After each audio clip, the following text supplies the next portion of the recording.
సిగ్గుపడాల్సింది వాళ్ళు. నీకెందుకు సిగ్గు? నువ్వు అన్ని ఇచ్చేసినోడివి, నీకేం సిగ్గు? ఉండిన వాల్యూలు పెడతారా, తక్కువ చేసి చూపిస్తారా అంటే నువ్వు చాలా మంచోడివనా? ప్రతి కంపెనీ చూడండి, క్లాసిక్ రియాలిటీ ఇదే పరిస్థితి. క్లాసిక్ రియాలిటీ ఎంత చూపించాడు?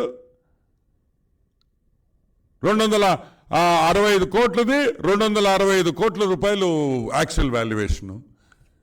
సరే జగన్మోహన్ రెడ్డి, ఈ కంపెనీల సంగతి పక్కన పెడతాం. ఈ కంపెనీలు అన్నీ కలిపి జగన్ వాల్యుయేషన్ వచ్చి 1380 crores ఉంది యాక్చువల్ వాల్యుయేషన్. మేము వేసిన వాల్యుయేషన్ అప్పటికి మేము చాలా 60% ఆఫ్ ది వాల్యూవే తీసుకున్నాం. 1458 crores, 24,53,194.06 పైసా. అంతే 1458 కోట్లు రూపాయలు టోటల్. ఆయన దగ్గర ఉండే షేర్స్ అయితే ఏమి, ఆయన దగ్గర ఉండే యాక్సెస్ లిక్విడ్ ఫండ్, మిగతా ఇవన్నీ కూడా కలిపితే 1458 crores ఉంది. మేము అడుగుతున్నాం, నువ్వు ఎందుకు సిగ్గుపడాల్సిన అవసరం ఏమొచ్చింది? నువ్వు సిగ్గుపడాల్సిన అవసరం ఏమొచ్చింది? యాక్చువల్ వాల్యూస్ చూపి, తప్పే ఉంది. భారతి గారికి 1522 crores ఉంది. నువ్వెంత చూపించావు భారతక్క? అట్ కాస్ట్ ఏంది భారతక్క? యాక్చువల్ కాస్ట్ చూపించాలి. కానీ ఇంకొక విషయం, ఈ కంపెనీలు జగన్మోహన్ రెడ్డి ఇళ్ళు హైదరాబాద్లో ఉండే ఇళ్ళు ఎక్కడ పోయింది? మాయమైందా? ఏంది లోటస్ పాండ్ ఇళ్ళు. YS Jaganmohan Reddy lotus pond ఇళ్ళు ఈ అఫిడవిట్లో లేదు, ఏ కంపెనీలో దాచి చూపించావు అని అడుగుతున్నా. ఈరోజు లోటస్ పాండ్ ఇళ్ళు ఆల్మోస్ట్ 300 కోట్ల రూపాయలు. బెంగళూరులో 30 ఎకరాల్లో నీ ప్యాలెస్ ఉంది, అది ఈ అఫిడవిట్లో చూపిలాను. ఏ కంపెనీలో దాచావు అని అడుగుతున్నా. మంత్రి పెద్ద మాల్ ఉంది నీకు బెంగళూరులో, మంత్రి బిల్డర్స్ దగ్గర కొనుక్కున్న మాల్, ఆ మాల్ దేంట్లో చూపించేవని అడుగుతున్నా. ఈరోజు మనం అందరం గుర్తుపెట్టుకోవాల్సింది ఒకటే, ఈ అఫిడవిట్ ద్వారా బయటపడింది ఒక విషయం. ఆ విషయం ఏంటంటే, రాజశేఖర్ రెడ్డి చనిపోయేదాకా వీళ్ళ దగ్గర గోషపాత కూడా లేదు జగన్ దగ్గర.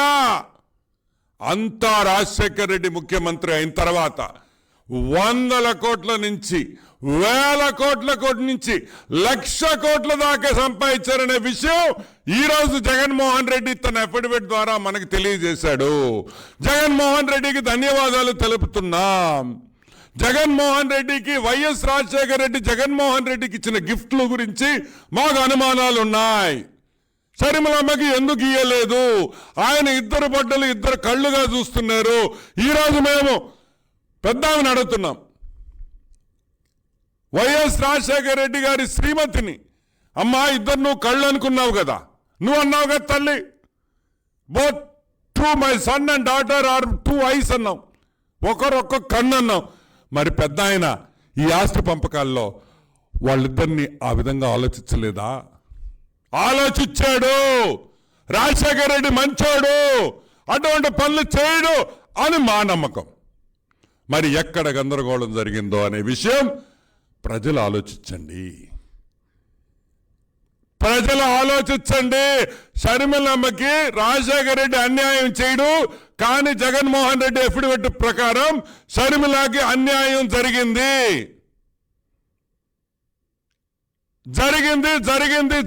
అని కూడా మేము మనం చేస్తున్నాం. సో ఈ అఫిడవిట్ని నువ్వు ఎలక్షన్ నుంచి విత్డ్రా కమ్మని నేను అంటున్నా, కానీ ఈ అఫిడవిట్లో ఉండిన వాస్తవాలు తిరిగి రీసబ్మిట్ చేసి ఈసీకి మేము అబ్జెక్షన్ కూడా చెప్పాం. ఉండిన వాస్తవాలు, ఉండిన ఆస్తులు, యాక్చువల్ ఈరోజు ఉండే విలువ, కాస్టింగు, ఈరోజు ఉండే విలువల కాస్టింగ్తో ఇంకొక అఫిడవిట్ రిలీజ్ చేయాలని మనస్ఫూర్తిగా ఎలక్షన్ కమిషన్ను కోరుతూ, ఎలక్షన్ కమిషన్ కూడా ఇది యాక్చువల్ వాల్యుయేషన్స్, ఈ తప్పులు ఉన్నాయి, ఈ తప్పులు మార్చి మళ్ళీ సబ్మిట్ చేయమని చెప్పి తీసుకోవాలని కూడా నేను మనవి చేస్తూ